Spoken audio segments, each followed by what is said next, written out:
So our Royal Society exhibit, called Technology for Nature, it comes in the middle of two pretty much unprecedented ages. The first is the information age, one of smartphones and laptops, cloud computing, and the internet. But it also comes in the middle of another unprecedented age, the Anthropocene, which is a time in the Earth's history which is characterized by an unprecedentedly rapid loss of biodiversity caused by humans. So I don't think that anybody would argue with the fact that technology's played a pretty critical role in a lot of the loss of biodiversity that we've seen around the world.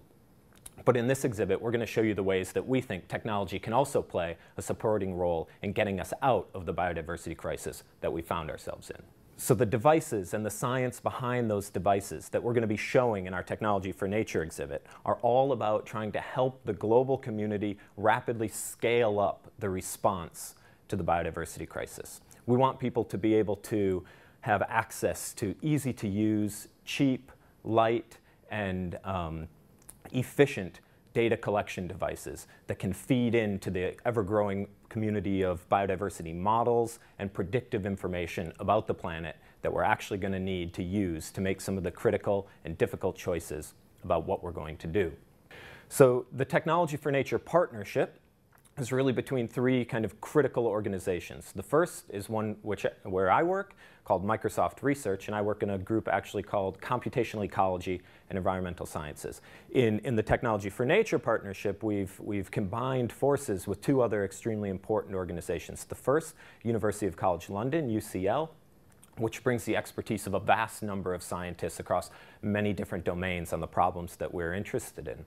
And of course, the third critical partner here is Zoological Society of London, ZSL, which has an exceptionally long history in the practice and science behind biodiversity conservation.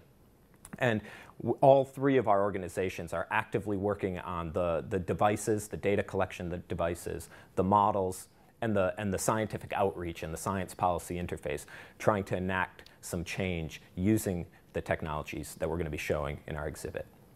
So one of the other technologies that's really starting to prove itself really quite useful for biodiversity conservation is the use of unmanned aerial vehicles, or drones, like I'm holding right here. This is a very small quadcopter, but they also come in much larger fixed-wing varieties that can fly across the African savanna, for example, taking pictures of where species are so that people can count how many there are, or being able to take off and fly around taking live video on if they hear a gunshot, for example, to respond to poaching events.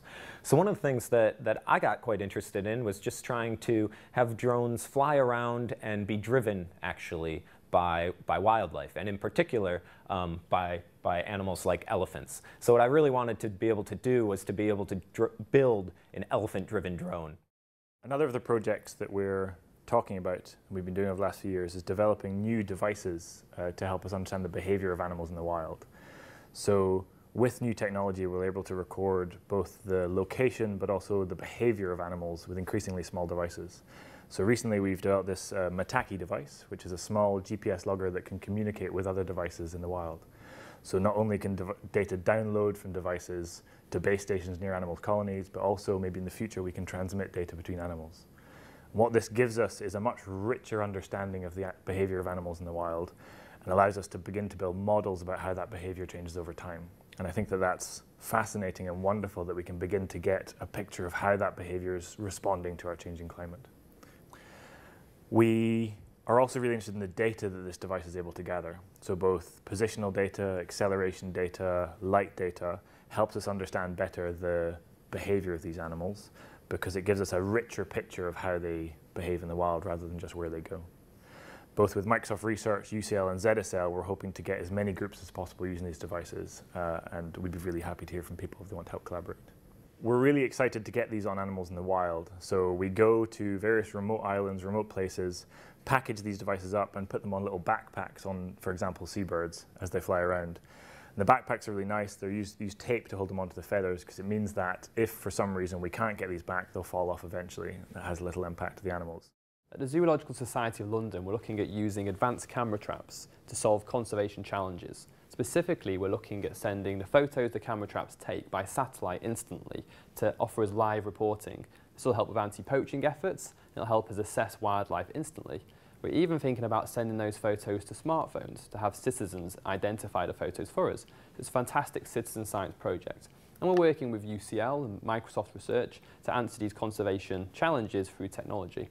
The camera traps have sensors here that are passive infrared, and they detect animal or human movement. They also have a ring of LEDs at the top that allow us to take photos both day and night, and a camera here, of course, to snap the wildlife or, for example, a poacher.